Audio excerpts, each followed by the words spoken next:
میں سمجھتا ہوں کہ شاید یہ تقریر میں نے کہیں نہ کی ہو، یہ جملے میں نے ابھی تک کہیں نہیں بولے ہوں۔ تو سنو، نماز پڑھنا بہت آسان ہے، صبر کرنا آسان نہیں ہے۔ یہاں مشکل چیز کو اللہ نے پہلے پیش کیا ہے۔ اذان کی آواز آ رہی ہے، اللہ اکبر اللہ اکبر، امام پہنچ گیا، مؤذن حی علی الصلاۃ، آؤ نماز کی طرف۔ ہم وضو بنا کر نماز کے لیے جا رہے ہیں، ابھی مسجد میں پہنچے نہیں کہ کسی نے راستہ روک کر کہہ دیا آپ کا بیٹا بہت سیریس ہے، آپ کی ماں بہت سیریس ہے، تڑپڑا رہی ہے۔ میرے بھائیو، یقین مانیے کہ ایسے موقع پر انسان کا صبر کا پیمانہ لبریز ہو جائے گا اپنا بیٹے کا جب بیماری کا نام سنے گا۔ ہو سکتا ہے کہ پھر وہ مسجد کے دروازے تک بھی نہ جائے اور وہیں سے پلٹی مار دے کہ نماز تو میں بعد میں بھی پڑھ لوں گا، قضا بھی ہو جائے گی، لیکن بیٹے کو وقت سے پہلے ہاسپٹل پہنچانا ضروری ہے۔ کہیں ایسا نہ ہو کہ ہاسپٹل لے جاتے ہوئے دیر ہو جائے اور ڈاکٹر یہ کہہ دیں کہ تم نے 10 منٹ دیر کر دی، اگر 10 منٹ پہلے لائے ہوتے تو میں بچے کو بچا لیتا۔ میرے بھائیوں، ایسے موقع پر انسان پر صبر نہیں ہوتا ہے، صبر کرنا بہت مشکل کام ہے۔ اس لیے اللہ تعالیٰ نے کہا نماز تو تم پڑھ ہی لوگے، نماز تو پڑھنا بہت آسان کام ہے، لیکن بیٹے کی بیماری، ماں کی اور باپ کی بیماری سوچ سن کر تم پہ صبر نہیں ہو سکتا ہے۔ اس لیے ایسے موقع پر صبر کا دامن تمہیں نہیں چھوڑنا ہے، اس موقع پر صبر کے ذریعے اللہ سے مدد مانگو۔ صبر، آپ کو معلوم ہے اللہ کے رسول ایک قبر کے پاس سے گزر رہے تھے، وہاں ایک عورت بیٹھی ہوئی تھی جس کا بچہ انتقال کر گیا تھا اور وہ اپنے بچے کی قبر پر بیٹھ کے رو رہی تھی۔ اللہ کے نبی نے اس سے کہا اللہ کی امانت ہے، لے لیا، چلو تم صبر کرو۔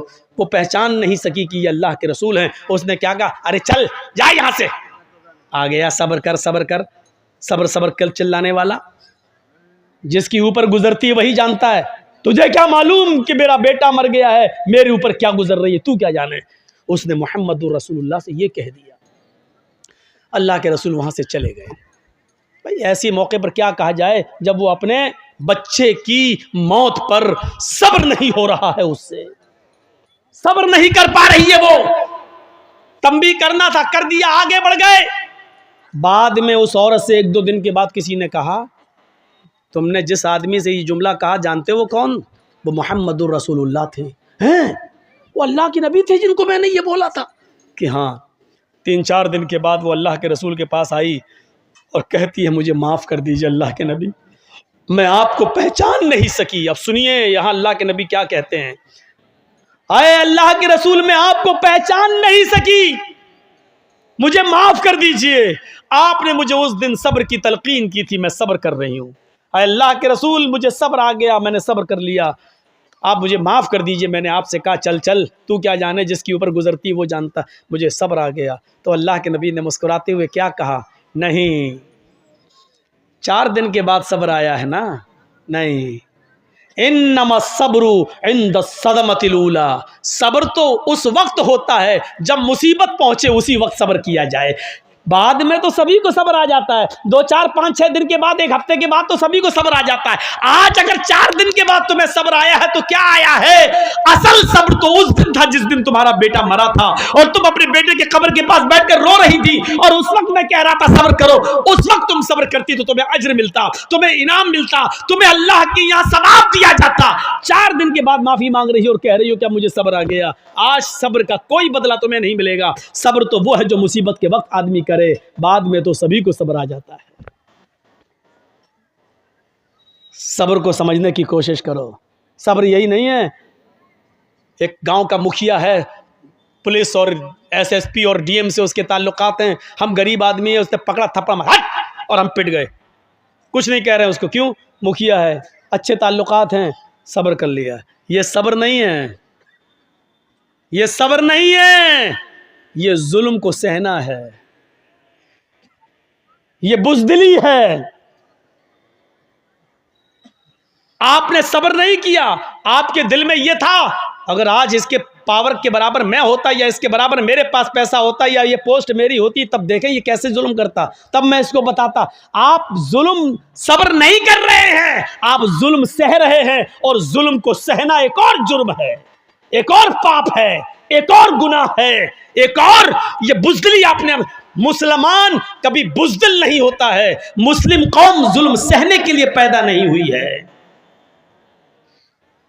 آپ کے اندر غصہ ہے، ہونا چاہیے، میں نہیں کہتا ہوں کہ غصہ آپ مت ہوئیے، میں کہتا ہوں کہ اگر غصہ آپ کے اندر ہے تو اس غصے کو پرورش کیجئے، اس غصے کو پالیے۔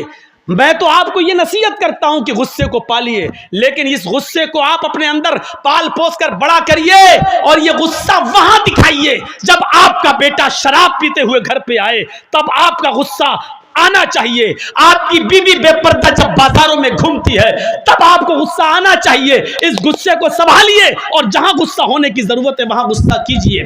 یہاں غصے کی ضرورت ہے، یہاں آپ کی بیٹی بے پردگی کے ساتھ گھوم رہی ہے، موبائل لیتی ہے، اپنے جیجا کی موٹر سائیکل پہ بیٹھ کے بہنوئی کے ساتھ سفر کر رہی ہے، اور دیور کی موٹر سائیکل پر بھابھی بیٹھ کر جا رہی ہے۔ آپ کے اندر غصہ آنا چاہیے، اور آپ اپنے چھوٹے بھائی سے کہیں تیری ہمت کیسے ہوئی کہ تو نے اپنی بھابھی کو یعنی میری بیوی کو پیچھے بٹھایا، موٹر سائیکل پہ بٹھایا۔ اور ایک سسر کو اپنے داماد پر غصہ آنا چاہیے کہ تو نے اپنی بیوی کو چھوڑ کر میری دوسری بیٹی جو تیری سالی ہے وہ تیری موٹر سائیکل پہ بیٹھ کے بازار یا اسکول کیوں گئی ہے۔ اس غصے کو سنبھالیے، اور اس غصے کی ضرورت ہے یہاں پیش کرنے کی۔ آپ اس غصے کو پروان چڑھائیے۔ حرام ہے، حرام ہے، حرام ہے اگر کوئی جیجا اپنی سالی کو اپنی بائک پہ بٹھا کر شاپنگ کراتا ہے، حرام ہے اگر کوئی دیور اپنی بھابھی کو بائک پہ بٹھا کے شاپنگ کرانے کے لیے جاتا ہے اور یہ کہتا کہ میرے بھائی کی اجازت ہے۔ شریعت بھائی کی اجازت کے باوجود بھی بھابھی کو اپنے ساتھ لے جانے کی اجازت نہیں دیتی ہے۔ شریعت سسر کی اجازت کے باوجود بھی، بیوی کی اجازت کے باوجود بھی بیوی کی بہن کو اپنے ساتھ جانے کی اجازت نہیں دیتی ہے۔ شریعت شریعت ہے، نہ تیری بیوی کا قانون چلے گا نہ تیرے باپ کا قانون چلے گا۔ یہاں قانون چلے گا تو فاطمہ کے باپ کا قانون چلے گا۔ اگر مسلمان ہو تو فاطمہ کے باپ کے قانون کو مانو، اپنی بیوی کے باپ کا اور اپنی بیوی کا قانون نہیں۔ شریعت شریعت ہے، کسی کے باپ کی جاگیر نہیں ہے۔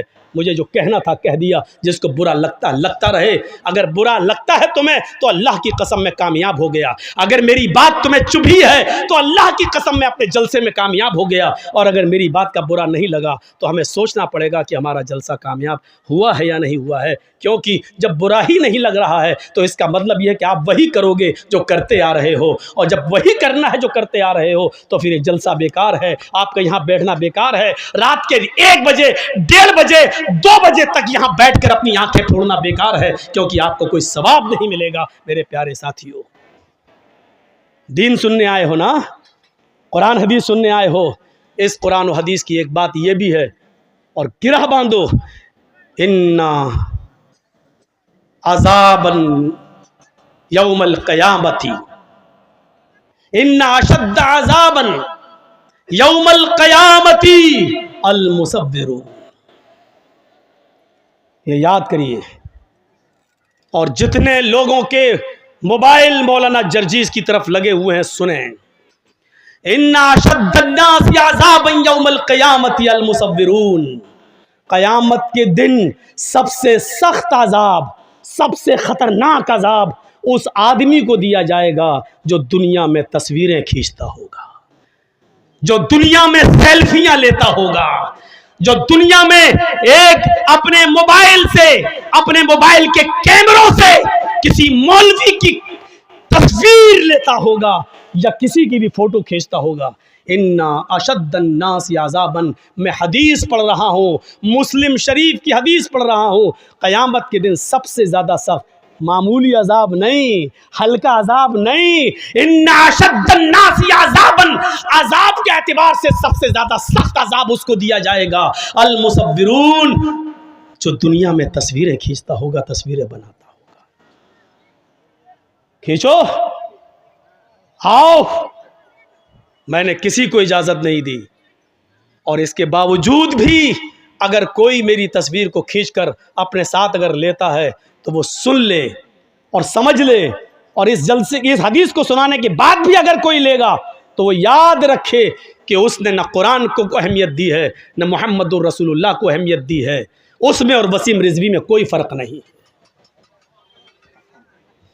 وہ بھی نبی کو نہیں مانتا، تم بھی نبی کی حدیث کو نہیں مان رہے ہو، کوئی فرق نہیں ہے۔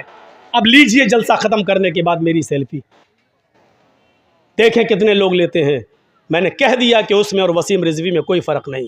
اب جو محمد کا شیدائی ہوگا وہ میرا فوٹو نہیں لے گا، جو وسیم رضوی کا بھائی ہوگا وہ پھر بھی کھینچے گا۔ اب دیکھتا ہوں کہ کون محمد کا شیدائی ہے اور کون وسیم رضوی کا بھائی ہے، اب دیکھنا ہے مجھے۔ کھینچو فوٹو۔ نہیں مثال دینا چاہتا تھا لیکن آج دی ہم نے۔ آئے ہو جلسہ سننے، مذاق بنا کے رکھ دیا ہے دین کے جلسوں کو، مذاق بنا کے رکھ دیا ہے۔ پرچونی کی دکان، کرانہ مرچنٹ کی دکان سمجھ لیا، جو سمجھ میں آیا وہ عمل کریں گے، جو نہیں سمجھ میں آیا چھوڑ دیں گے۔ یہ تمہارے باپ کی جاگیر چل رہی ہے۔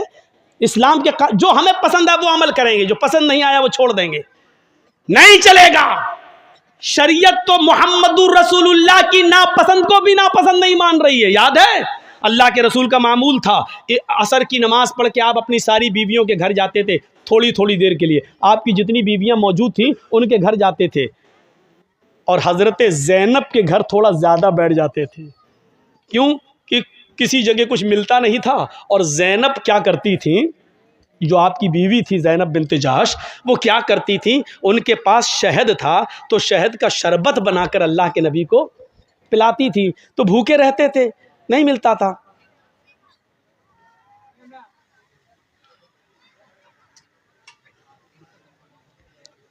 کتے کی دم 100 سال بھی رکھو گے نل کے پائپ میں اور اس کے بعد نکالو گے اور یہ سوچو کہ سیدھی ہو جائے گی، سیدھی نہیں ہو سکتی، وہ ٹیڑھی ہی رہے گی۔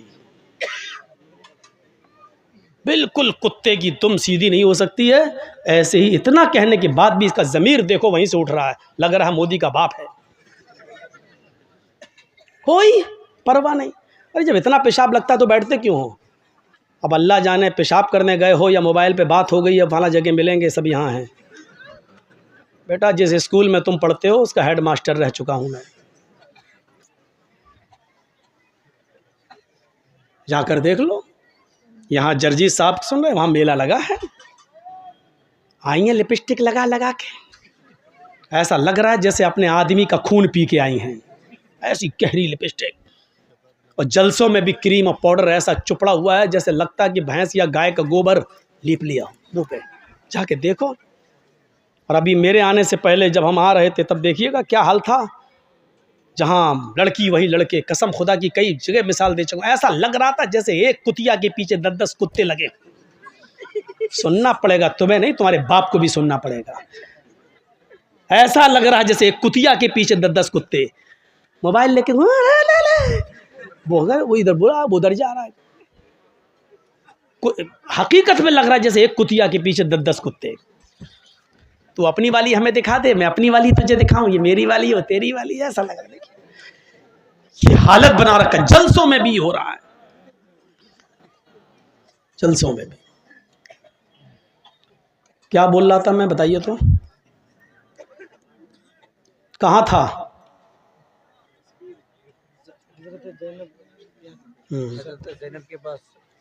وہ کہہ رہا تصویر کی بات تو نکل گئی۔ اب حضرت زینب بنت جہش کے یہاں گئے، بھوکے رہتے تھے تو وہ کچھ شہد کا شربت بنا کر اللہ کے نبی صلی اللہ علیہ وسلم کو پلاتی تھی، تھوڑی دیر ہو جاتی تھی۔ جس کی کئی بیویاں ہوں تو بیویوں میں تو آپس میں ٹسنگ رہتی ہی ہے، اچھا ان کے زیادہ کیوں بیٹھ جاتے ہیں، ہمیں اتنا ٹائم کیوں نہیں دیتے ہیں؟ تو ساری بیویوں نے صلاح کر لی، کیا صلاح کی کہ اللہ کے رسول جس کے پاس بھی جائیں گے، زینب کے گھر سے نکل کے جس کے بھی پاس جائیں گے، ساری بیویاں نبی کی یہ ایک ہی بات بولیں گے کہ آپ کے منہ سے تو مغافیر کی ایک پودا ہوتا ہے، مغافیر ایک جڑی بوٹی ہوتی ہے، اس کی بدبو آ رہی ہے آپ کے منہ سے۔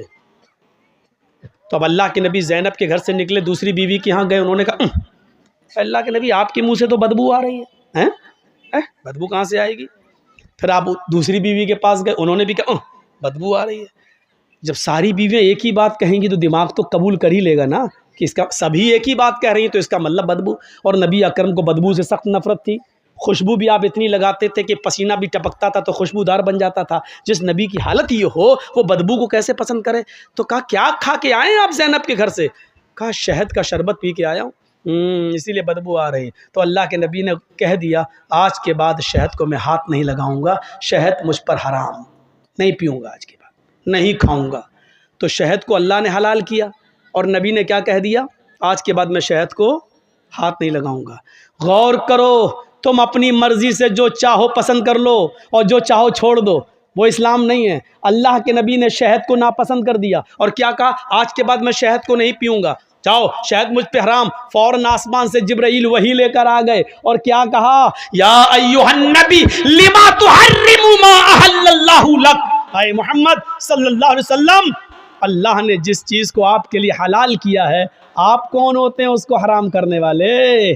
لما تحرم ما احل اللہ لک. آپ نے اس چیز کو اپنے اوپر حرام کیوں کیا ہے جس کو اللہ نے حلال کیا؟ اس قرآن کی آیت سے آپ کو پتہ چل رہا ہے کیا مطلب ہوا؟ اس کا مطلب یہ ہوا کہ اللہ کی طرف سے اگر کوئی چیز حلال ہے تو اس کو حرام کرنے کا اختیار اور حرام کرنے کا پاور محمد رسول اللہ کو بھی حاصل نہیں ہے. تو پھر ہمیں اور آپ کو یہ کیسے حاصل ہو جائے گا کہ ہمیں جو پسند ہو وہ عمل کر لیں اور جو چیز ہمیں پسند نہیں ہے اس پر ہم عمل نہ کریں؟ جو چیز میری مرضی کے مطابق ہو اس کو ہم مان لیں اور جو چیز میری مرضی کے مطابق نہ ہو اس کو ہم چھوڑ دیں. یہ کیسے ہو سکتا ہے جب نبی اپنی مرضی کے خلاف شہد کو حرام نہیں کر سکتے اپنے اوپر؟ جب نبی کو یہ پاور حاصل نہیں ہے تو تمہیں یہ پاور اور ہمیں یہ پاور کس نے دے دیا ہے؟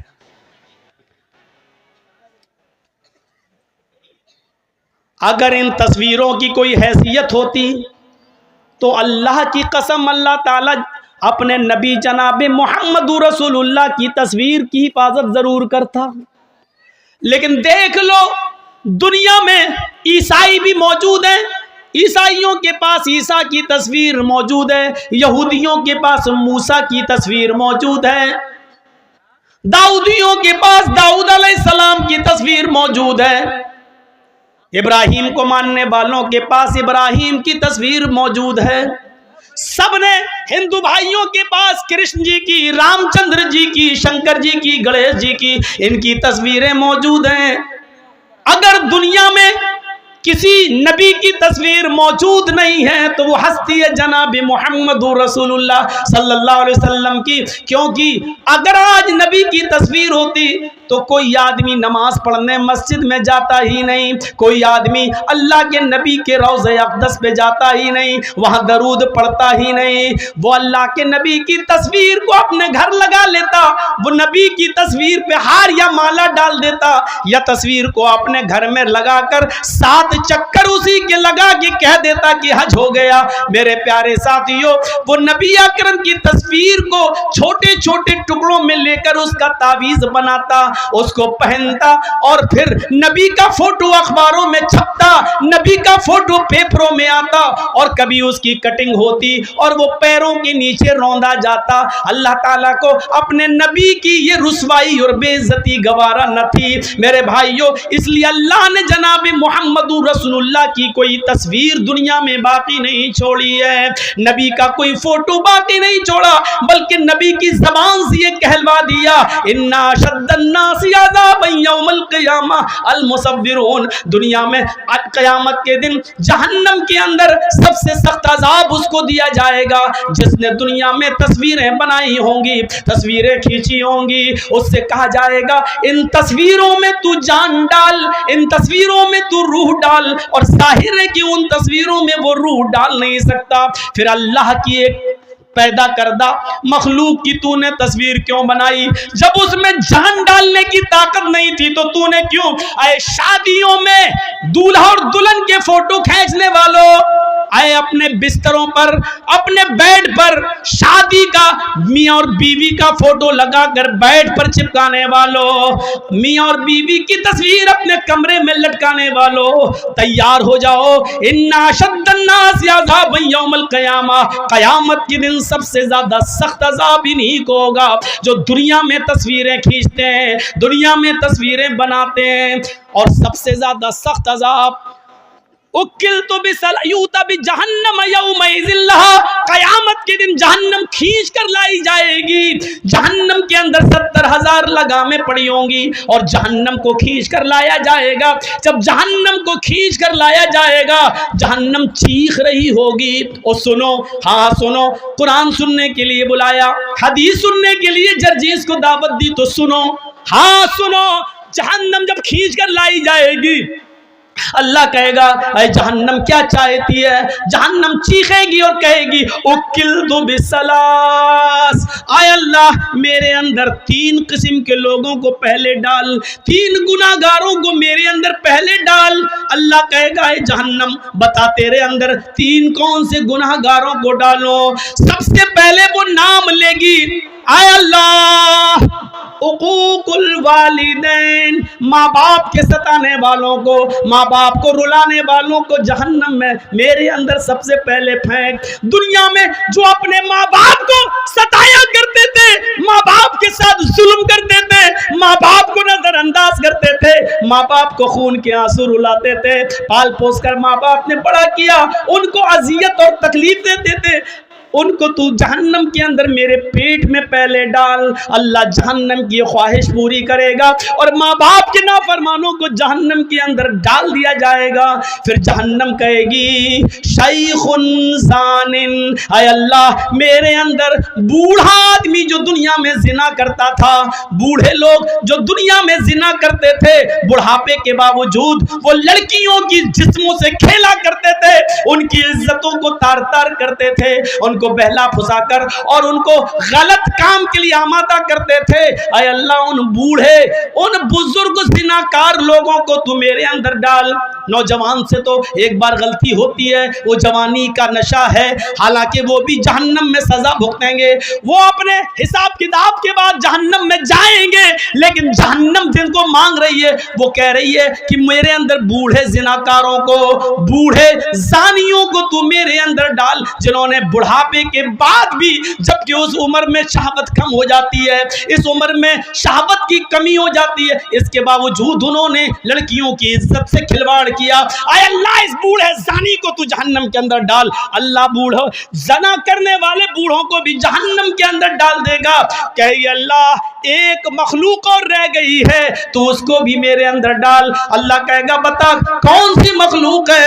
المصورون، جہنم چیخ کر کہے گی تصویر بنانے والوں کو، تصویر کھینچنے والوں کو، فوٹو بنانے والوں، فوٹو کھینچنے والوں کو اللہ جہنم مطالبہ کرے گی، جہنم پوچھے گی، جہنم اللہ سے مانگے گی اور اللہ جہنم کی فریاد پوری کرے گا، اور جہنم میں ان تصویر بنانے والوں کو، تصویر کھینچنے والوں کو بھی ڈال دیا جائے۔